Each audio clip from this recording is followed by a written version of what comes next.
बिस्मिल्लाहिर्रहमानिर्रहीम। Chemistry first year का lecture है। जो इस वक्त हम जो चैप्टर 8 पढ़ रहे हैं, चैप्टर 8 है acid base and salt. Chemistry first year chapter 8 acids base and salts, ये चैप्टर का नाम है। और जो टॉपिक हम पढ़ने जा रहे हैं उस टॉपिक का नाम है expressing the strength of acid and base. Expressing the strength of acid and base, ये हमारा टॉपिक है। और इसमें हम ये डिस्कस करेंगे कि हम किसी भी एसिड और बेस को की जो स्ट्रेंथ चल रही है, उसकी जो स्ट्रेंथ होती है, उस स्ट्रेंथ को हम कैसे मालूम करते हैं, किस चीज़ से मालूम करते हैं, क्या करना होता है और क्या नहीं करना होता है, ये सारे हम पढ़ने जा रहे हैं। एक एसिड होता है, एक बेस होता है, आपको मालूम है। एक एसिड है और एक बेस है। एसिड की जो थ्योरीज हम पढ़ के आ रहे हैं, उसमें एसिड की अपनी थ्योरीज है, उसमें हम जो पढ़ के आ रहे हैं, एक हम पढ़ के आ रहे हैं आर्हेनस थ्योरी हम पढ़ के आ रहे हैं। दूसरा हम ब्रॉन्स्टेड लूरी थ्योरी पढ़ के आ रहे हैं। ये जो थ्योरीज हम पढ़ के आ रहे हैं, ब्रॉन्स्टेड लूरी की भी, आर्हेनस की भी, एसिड के बारे में भी हम यही पढ़ रहे हैं, यही थ्योरीज हम पढ़ रहे हैं। और हम बेस के बारे में भी हमने यही पढ़ा है, इसकी थ्योरीज हमने पढ़े हैं। ये बेस की थ्योरीज है, ये एसिड की थ्योरीज है। ये दोनों जो है आर्हेनस और ब्रॉन्स्टेड। आर्हेनस ने हमसे कहा है, डिस्कस किया है कि proton donor in aqueous solution, एक ऐसा सब्सटेंस जो प्रोटॉन डोनेट करता है, एक्वस सॉल्यूशन में डोनेट करता है, तो वो आर्हेनस एसिड हो जाएगा। और जो आर्हेनस बेस है वो क्या है? वो hydroxyl donor in aqueous solution.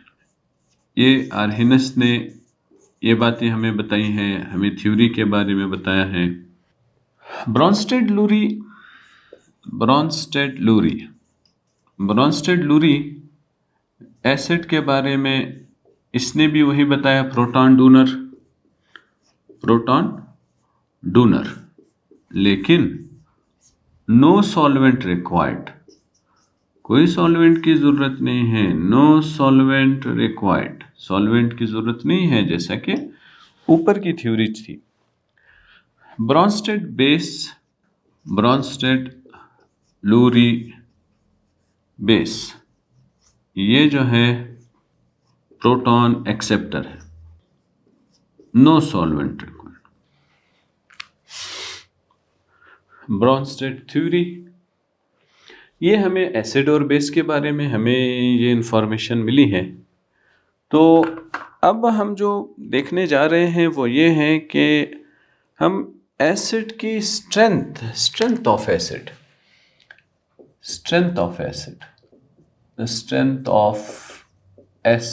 And base.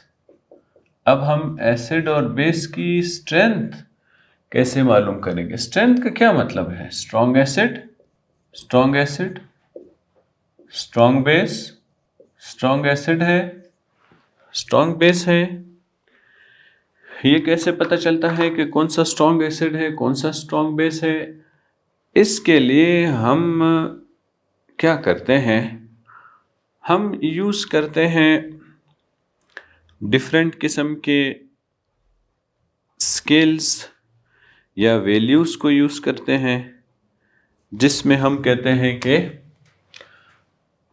H plus ion concentration को देखते हैं। H प्लस आयन की कंसंट्रेशन देखते हैं, हाइड्रोक्सिल आयन की कंसंट्रेशन देखते हैं, pH देखते हैं, POH देखते हैं, और इसके साथ साथ हम pKa देखते हैं, pKb देखते हैं। ये सारी वो चीज़ें हैं, इनकी वैल्यूज़ हम देखते हैं। इन सब की क्या देखते हैं? इन सब की हम वैल्यूज़ देखते हैं। जब हम इन सब की वैल्यूज़ देखते हैं, जब हम इन सब की वैल्यूज़ देखते हैं, इन सब की वैल्यूज़ को देख के हम ये बता सकते हैं कि कौन सा स्ट्रॉन्ग एसिड है और कौन सा स्ट्रॉन्ग बेस है। ये सारी हम इंफॉर्मेशन ले सकते हैं, ये सारी बातें हमें पता चल सकता है। इन सारी चीज़ों को सामने रखते हुए हम अपनी इंफॉर्मेशन मुख्तलिफ़ तरीक़ों से हम कैलकुलेट कर रहे होते हैं। उसमें हमने ये देखना है कि पहले हम ये देखते हैं कि ये जो pH है, ये pH क्या है। हाइड्रोजन आयन कंसंट्रेशन की बात अगर हम देखना चाहते हैं तो हम ये कहते हैं कि hydrogen ion concentration, hydrogen ion concentration, अगर हाइड्रोजन आयन की कंसंट्रेशन ज़्यादा है तो एसिड स्ट्रॉन्ग है। मोर H plus ion concentration, strong acid, तो वो एसिड क्या होगा? वो स्ट्रॉन्ग होगा। अगर लेस H प्लस आयन की कंसंट्रेशन, वो क्या होगा? वो वीक एसिड होगा।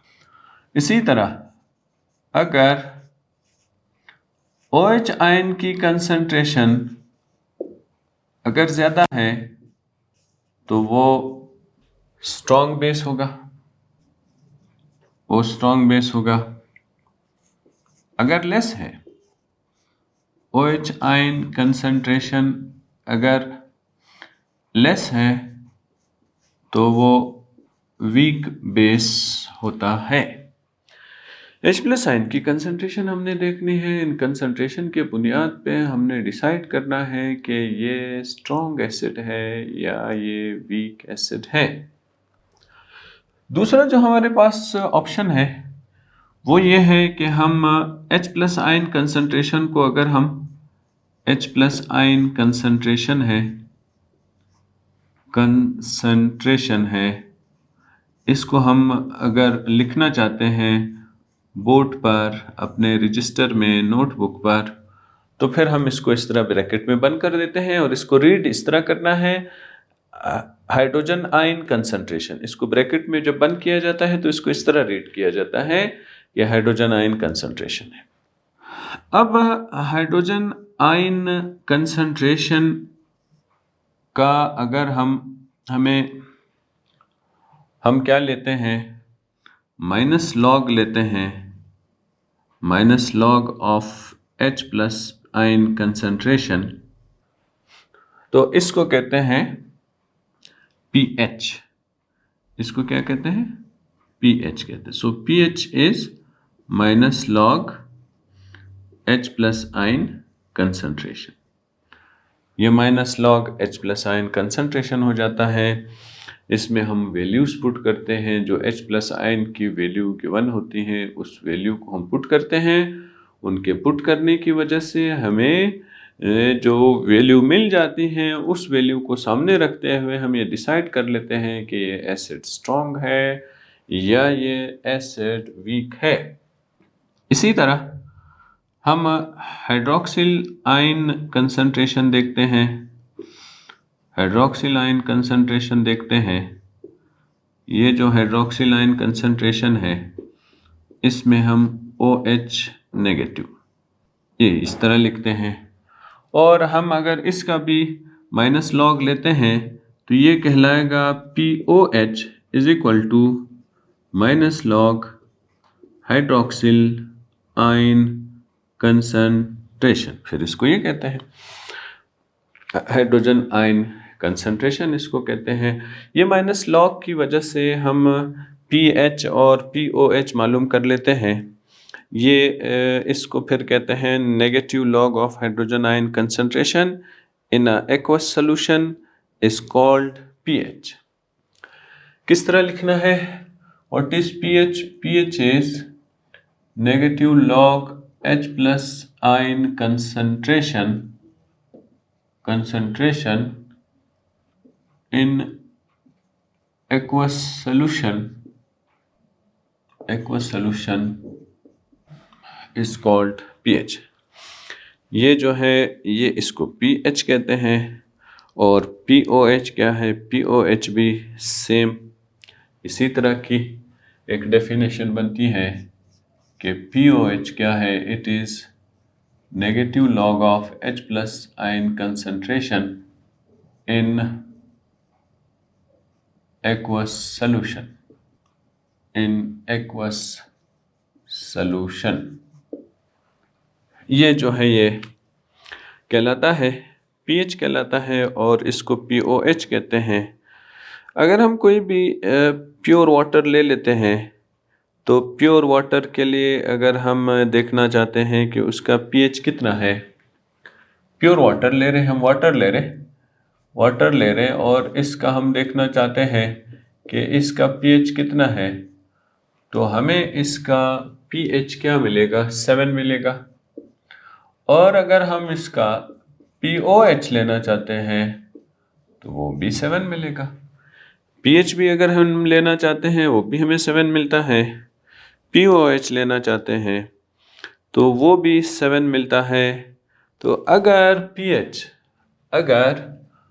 pH जो है वो लेस देन 7 है तो ये एसिडिक सॉल्यूशन है, ये फिर एसिडिक सॉल्यूशन है। अगर pH मोर देन 7 है ये बेसिक सॉल्यूशन है।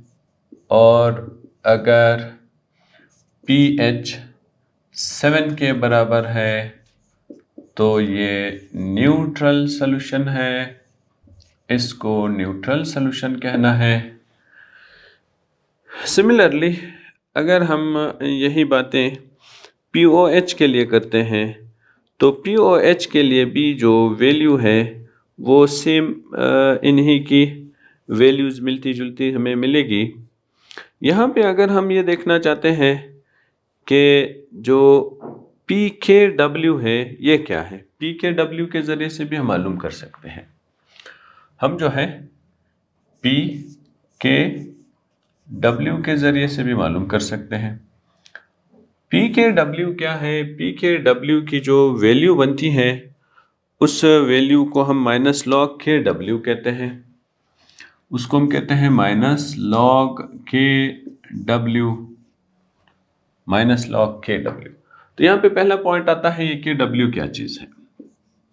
ये KW क्या चीज़ है? इसको कहते हैं आयोनिक प्रोडक्ट ऑफ वाटर। इसको कहते हैं आयोनिक प्रोडक्ट ऑफ वाटर। इसको कहते हैं आयोनिक प्रोडक्ट ऑफ वाटर होता है। इसमें ये जो पानी का मॉलिक्यूल है, पानी के मॉलिक्यूल की एक प्रॉपर्टी ये है कि इनकी सेल्फ आयोनाइजेशन हो रही होती है। और अगर हम इसको Kc के शक्ल में लिखना चाहते हैं तो ये हम इसको H प्लस आयन कंसंट्रेशन करते हैं, ये इसको ऐसा कंसंट्रेशन करते हैं और इसको डिनोमिनेटर में लिख देते हैं। डिनोमिनेटर में लिखने के बाद इन को इस तरह कांस्टेंट के तरफ लेके आ जाते हैं और ये H प्लस आयन कंसंट्रेशन हो गया, ये जो है माइनस आयन कंसंट्रेशन हो गया है। अब ये जो के सी और कंसंट्रेशन है इसको हम के डब्ल्यू कहते हैं। तो के डब्ल्यू जो है वो H plus ion concentration, hydroxyl ion concentration है। तो के डब्ल्यू की वैल्यू हम जब देखते हैं के डब्ल्यू की वैल्यू क्या है, तो हमें ये मिलता है कि ये जो है आमतौर पे 10⁻⁻7 होता है, और इसी तरह 10⁻⁻7 होता है। ये H प्लस आयन की कंसंट्रेशन और हाइड्रोक्सिल आयन की कंसंट्रेशन है। H प्लस आयन की कंसंट्रेशन देखो 10⁻⁻7 है, हाइड्रोक्सिल आयन की कंसंट्रेशन देखो 10⁻⁻7 है। ये वैल्यूज, इन वैल्यूज को अगर हम कैलकुलेट करते हैं तो इसका जवाब क्या आएगा के डब्ल्यू का? इसका जवाब आएगा 10⁻⁻14। 10⁻⁻14 आ रहा है। इस वैल्यू के साथ अब हम माइनस लॉग लगा रहे हैं। इस वैल्यू के साथ जब हम माइनस लॉग लगाते हैं तो अब ये क्या कहलाएगा? माइनस लॉग 10⁻⁻14 आ जाएगा। और अगर हम इसको सॉल्व कर लेते हैं तो P के W की जो वैल्यू आ रही है वो वैल्यू क्या आ जाती है? इसको सॉल्व करने के बाद माइनस इधर आ जाएगा, ये -14 इधर आ जाएगा, ये log 10 इधर आ जाएगा। P के W है और ये आ जाएगा 14। तो P के W क्या आता है? 14 आता है। तो P के W के वैल्यू को देख के भी हम ये डिसाइड कर लेते हैं कि जो एसिड है हमारे पास, जो एसिड हमें मिला हुआ है वो किस किस्म का एसिड है, वो स्ट्रॉन्गर एसिड है, वो वीक एसिड है। ये हमें हमारे पास जो वैल्यूज़ है वो वैल्यूज़ हमें ये बता रही होती है कि हमने इन वैल्यूज़ को देखना होता है। इन वैल्यूज़ को देख के हम ये डिसाइड कर लेते हैं। इसके साथ अगर हम आ जाते हैं के ए की तरफ, पी के ए के तरफ, इसको फिर कहते हैं एसिड आयोनाइजेशन कांस्टेंट। इसको कहते हैं एसिड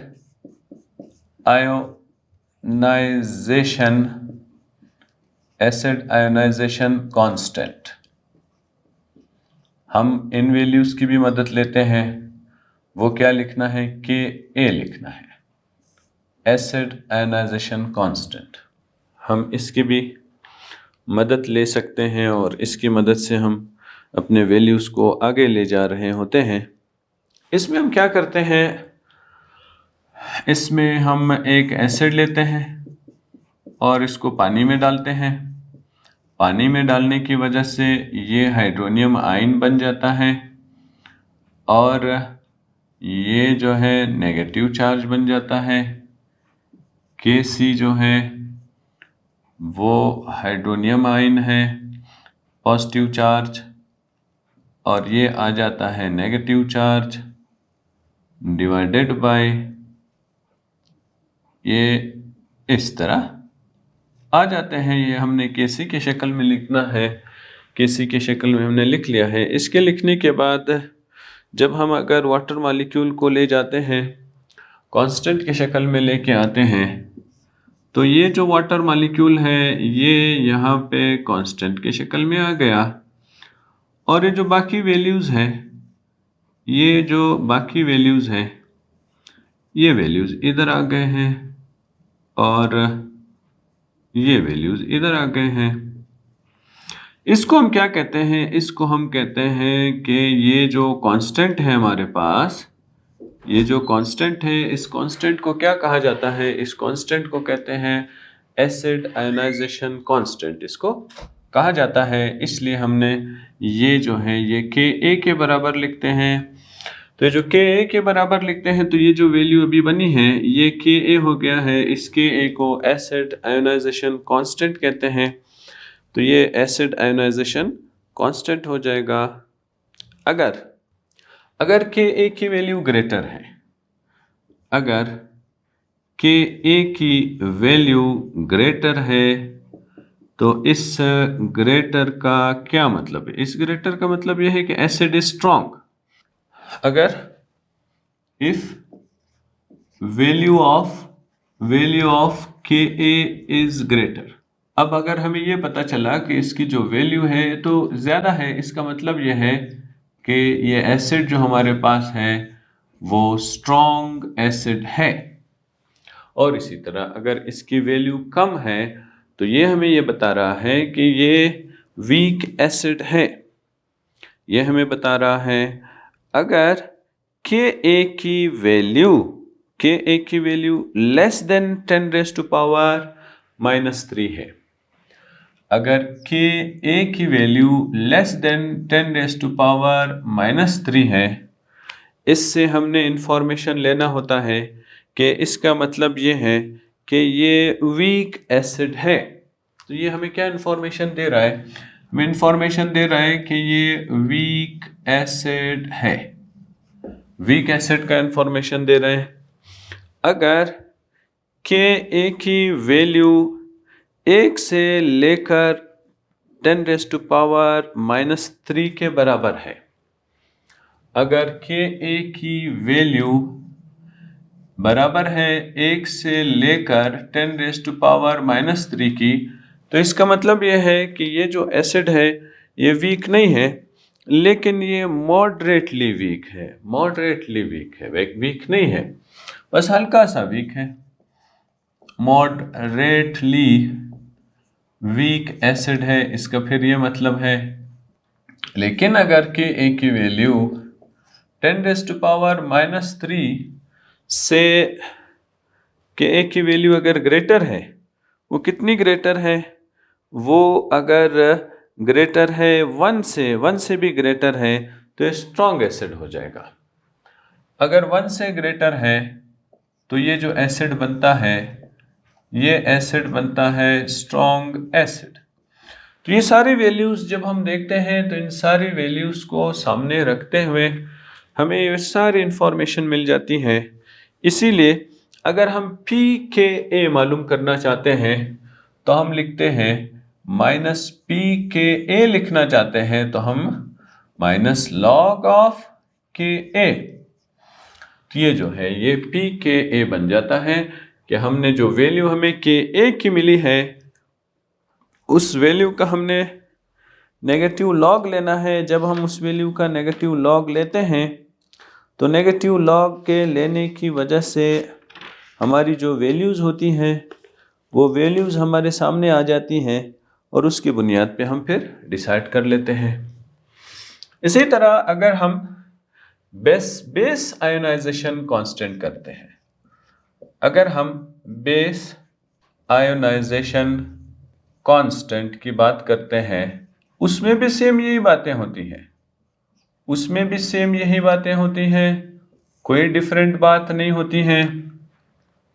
फ़र्क सिर्फ हमें इतना मिलता है कि हम यहाँ पे जो के बी की वैल्यू है उस के बी की वैल्यू का अगर हम नेगेटिव लॉग ले लेते हैं तो इसको फिर पी के बी कहा जाता है।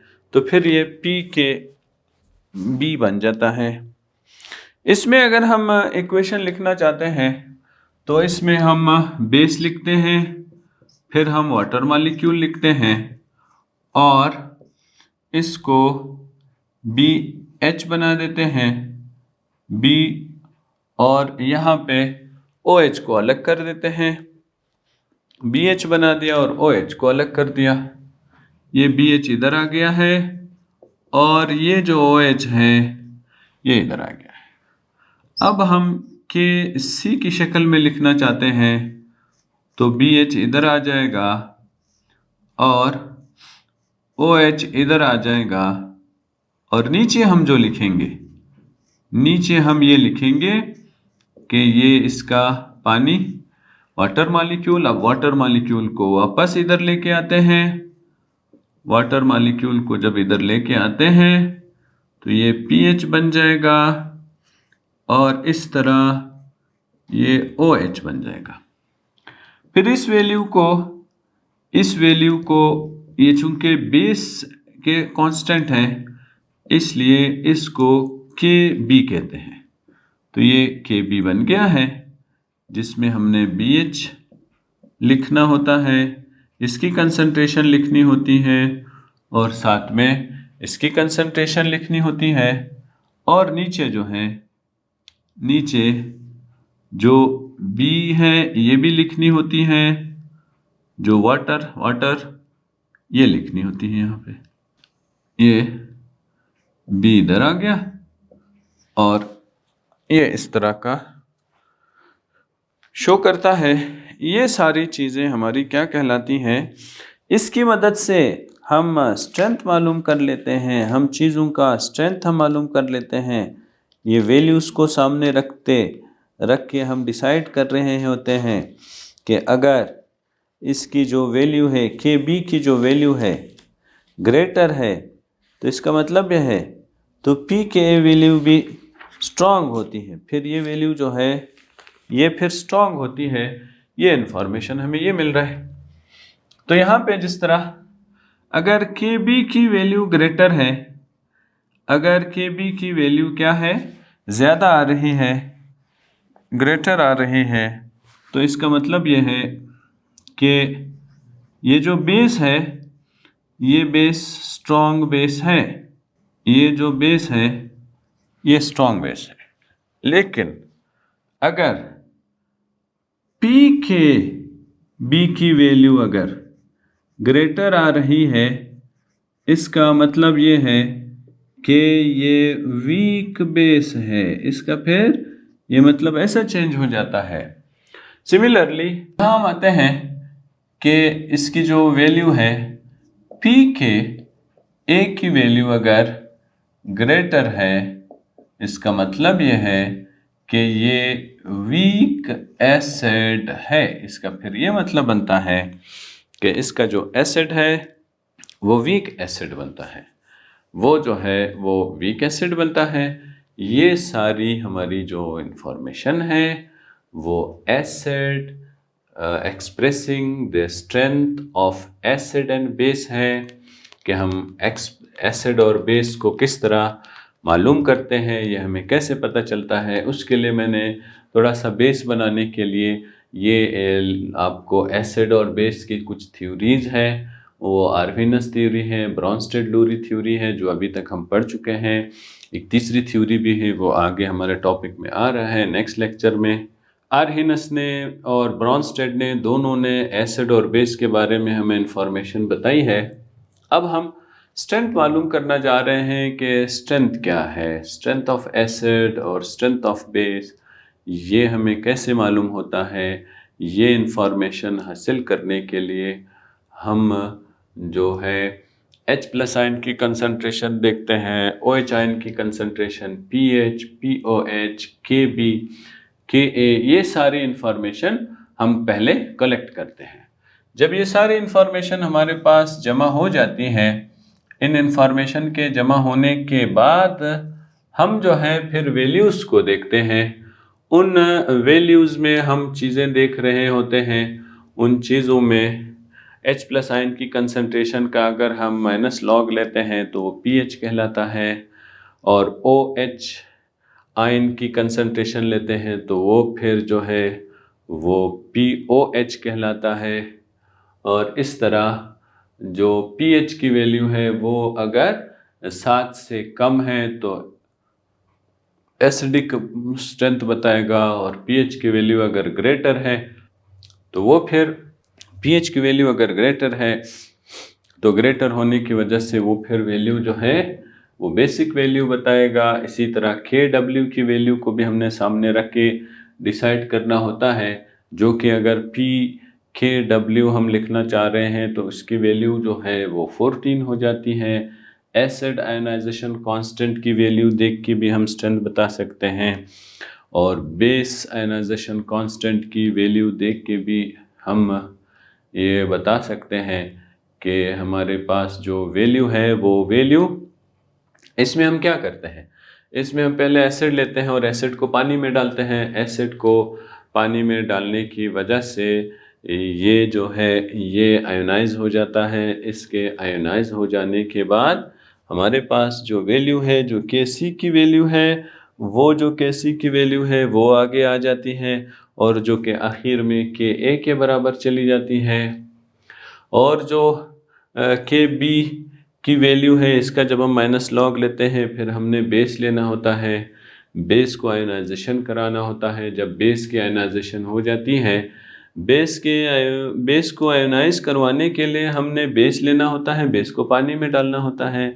जब बेस पानी में चला जाता है तो फिर ये इसकी कंसंट्रेशन आ जाती है। इसकी कंसंट्रेशन को हम इनकी वैल्यूज़ को फाइंड कर देते हैं। इनकी वैल्यूज़ को फाइंड करने के बाद अगर हमारे पास Kb की वैल्यू अगर ग्रेटर आ रही है, Kb की वैल्यू अगर क्या आ रही है, ज़्यादा आ रही है, तो ज़्यादा आने की वजह से हम फिर ये डिसाइड कर सकते हैं कि ये जो Kb की वैल्यू है ये स्ट्रॉन्ग बेस है। लेकिन अगर हम Kb की वैल्यू के साथ माइनस लॉग लिख देते हैं, माइनस लॉग के लिखने की वजह से ये जो वैल्यू बन जाती है, अगर माइनस लॉग के लगाने के बाद ये वैल्यू ग्रेटर आ रही है तो फिर इसका ये मतलब है कि ये जो हमारे पास बेस है ये वीक बेस है। तो ये इन वैल्यूज़ को देख के हम डिसाइड करते हैं। तो आज का जो लेक्चर है expressing the strength of acid and base यहीं पे ख़त्म हो रहा है। अल्लाह हाफिज़।